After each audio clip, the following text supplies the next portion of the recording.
안녕하세요. 전국에 있는 중학생 친구들 모두 반갑습니다. 개념 속 핵심 속의 김여정입니다. 우리 전기라는 파트에 대해서 지난 시간부터 이제 함께하고 있는데요. 우리 지난 시간에는 우리 전기가 어떻게 발생하는지, 우리 마찰 전기라든지 우리 정전기 유도에 대해서 함께했다면 이제 전기의 본격적인 우리 ohm의 법칙에 대해서 함께 배울 건데 오늘 이제 그 첫 시간이기 때문에 전류와 전하량이라는 거 함께합니다. 우리 ohm의 법칙을 알려면 전류, 전압, 저항에 대한 관계들을 알아야 되기 때문에 우리 하나하나 배워나가면서 ohm의 법칙이 어떤 건지 함께 배워볼게요. 일단 오늘 수업 내용 첫 번째 내용이 전류와 전하량 보존. 우리 전류가 뭐고 전하량이 어떻게 보존되는지 이제 함께 할 겁니다.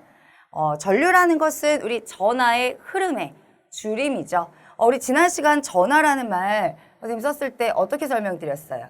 전기적 현상을 일으키는 원인이 된다. 쉽게 표현하면 전기를 띠게 만드는 입자입니다. 그래서 이 입자는 플러스 전하와 마이너스 전하 이렇게 두 종류로 나뉘어지는데요. 실질적으로 이동할 수 있는 입자는 마이너스 전하야. 플러스 전하는 질량이 커서 무거워서 움직일 수가 없고 마이너스 전하, 우리가 일명 전자라고 표현하는 입자가 이동한다라고 보시면 되겠습니다. 그래서 전류의 흐름이라는 것은 우리 전하의 흐름인데 실질적으로는 마이너스 전하인 전자의 흐름이다라고 이해해 주시면 되겠는데요. 이 전류가 그러면 흐르지 않을 때와 흐를 때 우리 학생들이 또 착각을 해. 전류가 흐르지 않을 때는 이 전자들도 가만히 멈춰져 있다라고 생각하는데 그렇지 않다는 거지. 지금 도선을 보면 우리 전지, 스위치, 전구 이렇게 회로가 꾸며져 있을 때 우리 스위치를 눌러서 우리 전류가 흐르게 만들어줬어.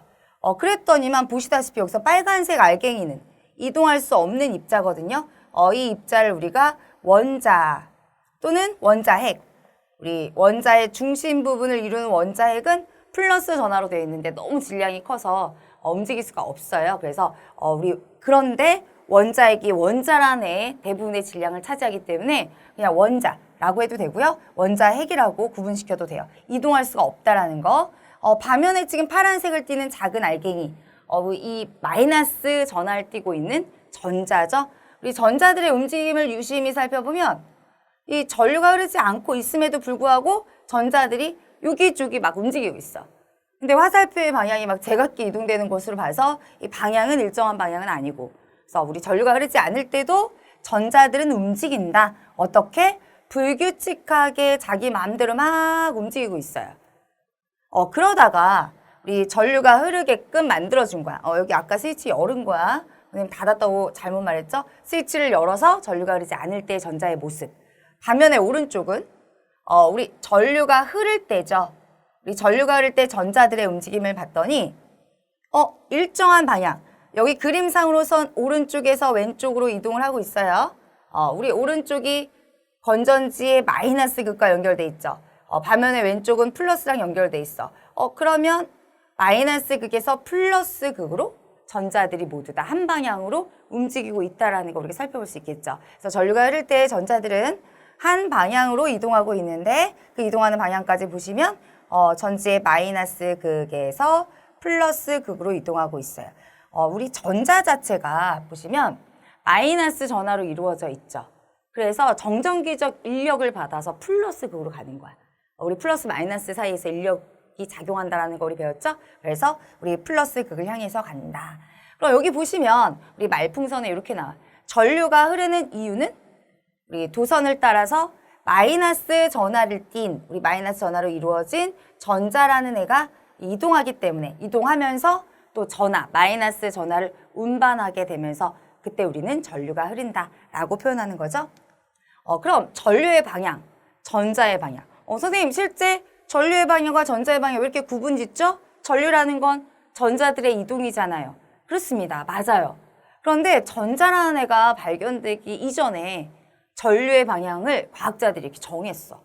전자라는 개념 정확히 무슨 구에서 무슨 구로 가는지 밝혀지기 이전에 우리 전류는 플러스에서 마이너스로 흐른다라고 약속해버린 거야. 그리고 후에 전자의 이동 방향을 봤더니만 여기까지 전류의 방향 플러스에서 마이너스로 정한 방향에 정반대로 전자들이 이동하고 있었어요. 이거 어떻게 해? 완전 뒤집어 엎기에는 너무 여러 가지 법칙이라든지 이런 것들이 만들어졌기 때문에 더 혼선이 오지. 그래서 그냥 두 개 다 인정해서 쓰기로 한 거야. 실제 전류라는 것은 전자가 이동하는 것인데 전류의 방향, 전자의 방향 이렇게 구분해서 지금 우리 쓰고 있고요. 보시면 전류는 전지의 플러스에서 마이너스로 흐른다 라고 약속을 했다 했죠. 그런데 실제 전자라는 애 마이너스 전하로 이루어져 있기 때문에 정전기적 인력을 받아서 마이너스 극 쪽에 있다가 플러스로 가는 거지. 그래서 전자는 마이너스 극에서 플러스로 보시다시피 우리 전류의 방향과 전자의 이동 방향이 반대다. 왜? 우리 전자가 발견되기, 방향이 정해지기 이전에 우리 전류의 방향이 약속되어서 그래요. 그다음 전류가 흐를 때 실제로 이동하는 입자는 우리 전자죠. 전자가 실제 이동하고 있다. 하지만 그 방향은 우리가 반대로 보고 있습니다. 우리 약속된 거, 밝혀진 거. 이게 좀 차이가 져서 그래요. 그럼 밑에 이제 방향을 보면 건전지, 전지가 나왔고 왼쪽이 지금 현재 마이너스 극, 오른쪽이 플러스 극 이렇게 표시가 돼 있죠. 이렇게 친절하게 그림으로 나와 있는 경우도 있지만 좀 이따 선생님과 함께 전기 기호 배울 건데요. 전기 기호를 써서 회로도로 표현하기도 해요. 우리 전지의 표현은 마이너스 극은 좀 짧게, 플러스는 길게 이렇게 도선과 연결하고요. 여기에 전구 표현 해줘야 되겠죠? 전구 표현 해주고 그러면 보세요. 이렇게 A 방향으로 흐르는 게 뭐냐라고 물어봐. 그리고 B 방향으로 흐르는 게 뭐지? 이렇게 물어본다면 우리 A 방향은 전지의 마이너스 극에서 나와서 플러스로 향하고 있기 때문에 누구다? 마이너스에서 플러스로 향하는 것은 전자죠. 그래서 A는 전자의 방향이 되겠고 반면에 B는 플러스 극에서 나와서 마이너스 쪽으로 향하고 있기 때문에 전류의 방향이다라고 볼 수 있겠습니다. 그 그림을 이제 여기 나타낸 거예요. 그 다음 저기 이동하는 입자, 마이너스 전하를 띠고 있는 전자들이 이동하는 거죠. 이동하면서 에너지를 소모한다는 거, 전기 에너지가. 그래서 이 그림으로 또 이해해 주시고 요거 출제 빈도가 매우 높으니까 우리 이것도 함께 보시기 바라겠습니다. 그럼 다음은 전류의 세기, 우리 전하의 흐름. 그럼 이것도 전하들이 어떤 도선의 단면을 많은 양의 전하들이 통과한다면 전류가 세다라고 표현할 수 있겠죠. 그 다음 어떤 도선의 단면을 일정 시간 봤을 때 이 전하들이 이동하는 개수가 적다면 전류의 세기가 약하다라고 표현할 수 있겠는데요. 우리 전류의 세기라는 것은 단위 시간 1초 동안 도선의 한 단면을 딱 잘라봤을 때 거기를 통과하는 전하의 총량이 얼만큼이냐 라는 걸 나타내는 게 전류의 세기예요. 그래서 요것을 이제 공식으로 좀 바꾸면 지금 선생님 설명한 요 말이 그대로 공식 안에 녹아있어. 이 전류의 세기는 1초라는 시간 동안 얼마만큼 전하가 이동했니? 그래서 시간분의 전하량 이렇게 표현하는데요. 이걸 기호로서 나타내면 전기기호. 우리 전류는 기호로 I예요. 시간 타임 T. 그다음 전하량은 기호로서 Q라고 표현합니다. 그래서 우리 전류의 세기 I는 시간분의 전하량. 그다음 우리 전류의 세기, 전류의 단위는 어떤 단위를 써주냐? 이제 다 계산하고 나면 우리 암페어라는 단위를 써줘요. 암페어 또는 미리암페어라는 단위를 쓰는데 대부분 우리 오메워치라든지 이런 계산함에 있어서는 모든 단위를 우리가 암페어로 바꿔줘야 돼. 이 단위를 주로 사용해 주고요. 그다음 요거는 뭐냐면 이 공식을 선생님이 약간 조금 변형한 거야. 어떻게? 여기 보세요. 이 전류 I는 단위 시간 T분의 전하량 Q. 여기서 T는 무조건 얘들아 초라는 단위 세크를 써줘야 되고 그럼 이것은 기호예요. 전기 기호. 우리나라 말을 약자로 표현한 거라면 단위로서 이제 요걸 이제 2항에서 정리한다면 선생님이 단위로 알려드릴게요. 그럼 요거 2항하면 어떻게 돼? T만 이쪽으로 넘길게. 그리고 좌변, 우변 위치를 바꿀게요. 그럼 Q는 IT 이렇게 되죠. 전하량은 여기 Q가 전하량이에요. 전하량은 시간 곱하기 이 I는 전류의 세기, 전류 이렇게 이제 줄일게요. 그럼 요건 기호 공식이라면 요걸 조금 쉽게 암기하기 위해서 선생님이 얘를 단위로 바꿔볼게요. 우리 전하량의 단위는 쿨롬이라는 단위를 써요. 대문자식 쿨롬. 좀 이따 선생님이 전하량 할 때 단위 다시 한번 설명드리겠지만 그 다음 전류의 세기 암페어라는 단위를 쓴다고 그랬죠. 여기서 암페어. 물론 미리암페어도 쓰지만 암페어가 이제 공식에서는 대표적으로 들어가.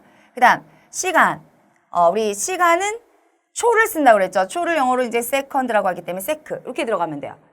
그럼 C는 AS, 물론 컴퓨터 AS 뭐 이렇게 해서 외우는 친구들도 있긴 하지만 우리 요거 그대로 읽어보면 카스, 우리 카카오 스토리 약자로 이렇게 갔어. 그래서 C는 AS 이렇게 하면 공식 암기하기가 쉬워요. 쿨롬, 전하량, 암페어, 전류의 세기, 그 다음 세컨드, 시간. 이렇게 해서 우리가 전하량을 물어볼 때 전류의 세기 곱하기 시간을 해도 되고, 여기서 전류의 세기를 물어보고 나머지 값을 알려주면요 또 풀을 수 있겠죠. 방정식 풀듯이. 그렇게 이렇게 해서 계산해 주시면 되겠고요. 다음 그럼 1A라는 게 뭐냐? 우리 전류의 단위가 암페어다라고 표현했죠. 우리 1A는 어떤 도선의 한 단면을, 도선이 있어. 그럼 도선을 단면으로 끊어보는 거야. 이 단면을 1초라는 단위 시간 동안 여기 A에서 B 사이를 전자 몇 개가 통과했는지를 우리가 봤더니 우리 약속한 거지. 1A를 정리한 거죠. A부터 B 사이에 통과하는 전자, 이 땅에서 B까지 통과하는 전자가 6.25 곱하기 10의 18승계의 전자가 통과되었을 때를 우리는 전류의 세기 1A라고 표현하는 거야. 이 6.25 곱하기 10의 18승, 우리 6.25 생각하면서 6.25 때 우리 피난 갈 때 좋지 않겠지 기분이? 우리 이걸 하면 안 되지만 역설을 이런 기분이겠죠.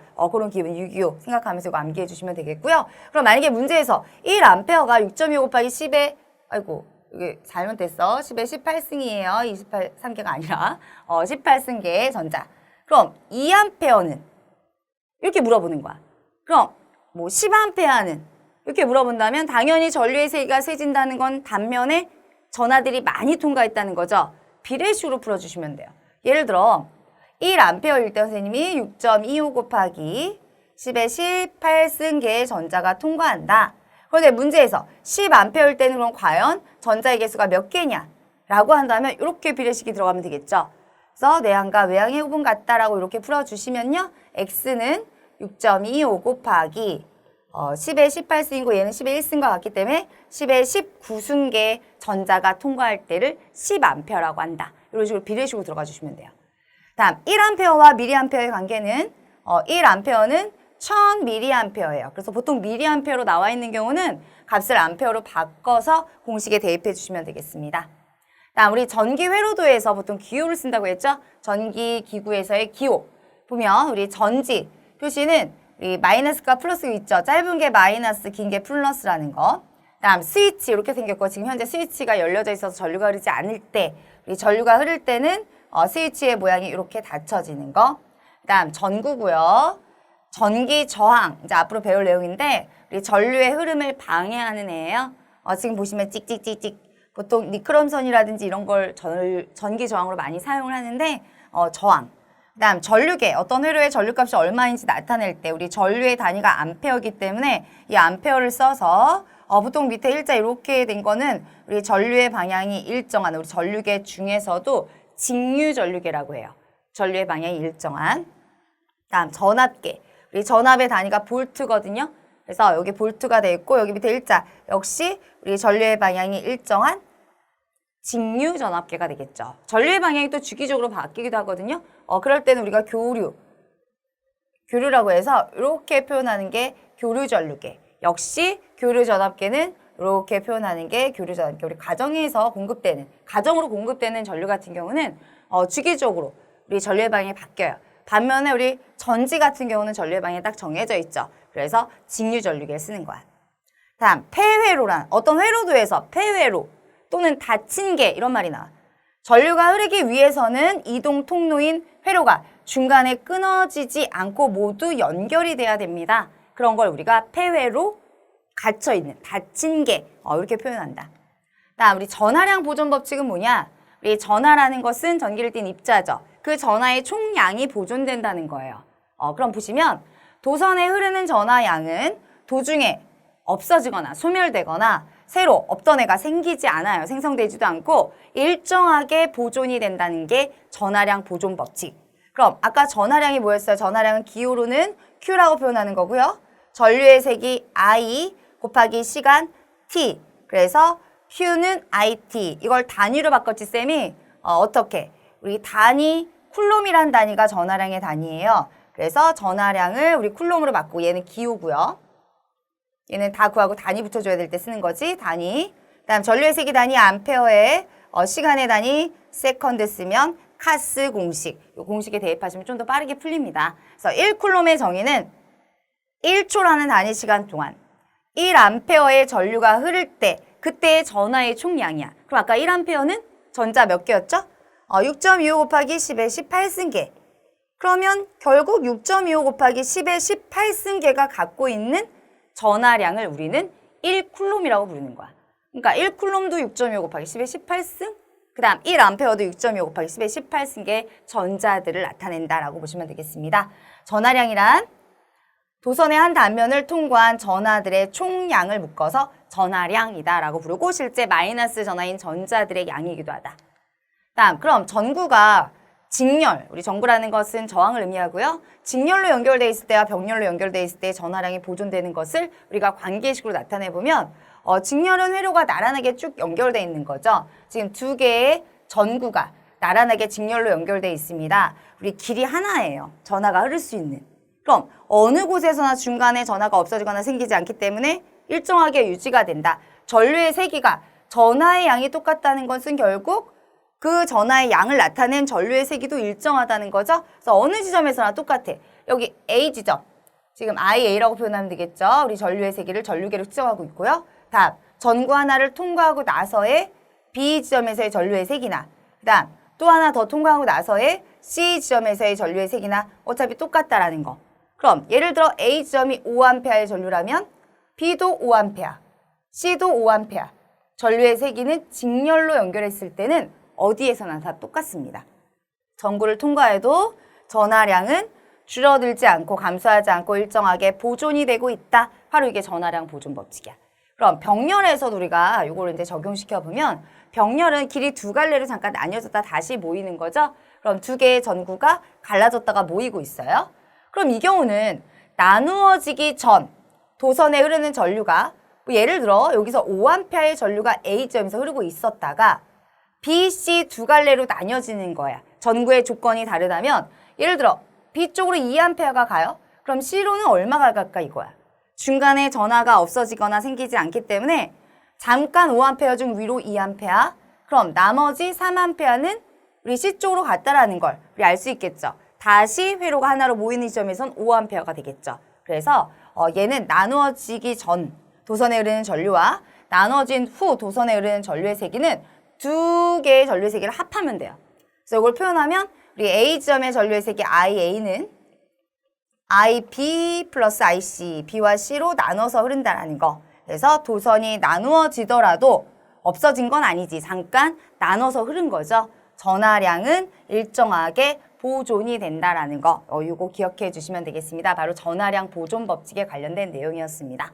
우리 오늘 오매 법칙에 대해서 배우기 위해서 전류와 전하량 보존에 대해서 함께 배웠습니다. 많이 어렵진 않았죠? 우리 다음 시간에 본격적으로 전압, 저항 이렇게 순차적으로 배우도록 하겠습니다. 오늘 수고 많으셨어요, 여러분. 우리 다음 시간에 함께해요.